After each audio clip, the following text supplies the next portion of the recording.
অগ্নিকুণ্ড সাজাইল বিশাল area নিয়া। ইব্রাহিম আলাইহিস সালামকে আগুনের মধ্যে ফেলবে। এখন আগুন জ্বালাইছে, এত পরিমাণ তাপ, কেউ কাছে যাইতে পারে না। এখন ওখানে ফেলবে কেমনে? বা চরখা বানাও, চরক গাছ লাগাও, ওই গাছে রশিতে বাইদা ঘুরায় ঘুরায় ঘুরায় ঘুরায় ফালায় দিব। বানলো, চরখা বানাইয়া ইব্রাহিম নবীর সাথে রশি দিয়া বাইদা টানা শুরু করলো।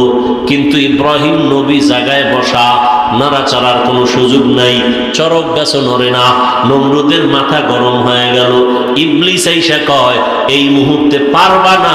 লক্ষ লক্ষ আসমানের ফেরেশতারা ইব্রাহিমের রশি ধইরা রাখছে, ফেরেশতাদের দূরে সরাও। কেমনে? ওগো তো দেখা যায় না, অন্ধকার, আমরা তো কিছুই দেখি না। বলে এখানে কাজ করো, দুইটা বর্ণনা। ঐতিহাসিকগণ বলেন, এক, উলঙ্গ নারীদের, নারী পুরুষের নাচ গান এখানে দাও। নারী পুরুষ যখন উলঙ্গ নাচ গান করবে, রহমতের ফেরেশতা চলে যাবে, অটোমেটিক ইব্রাহিমকে ফেলতে পারবা।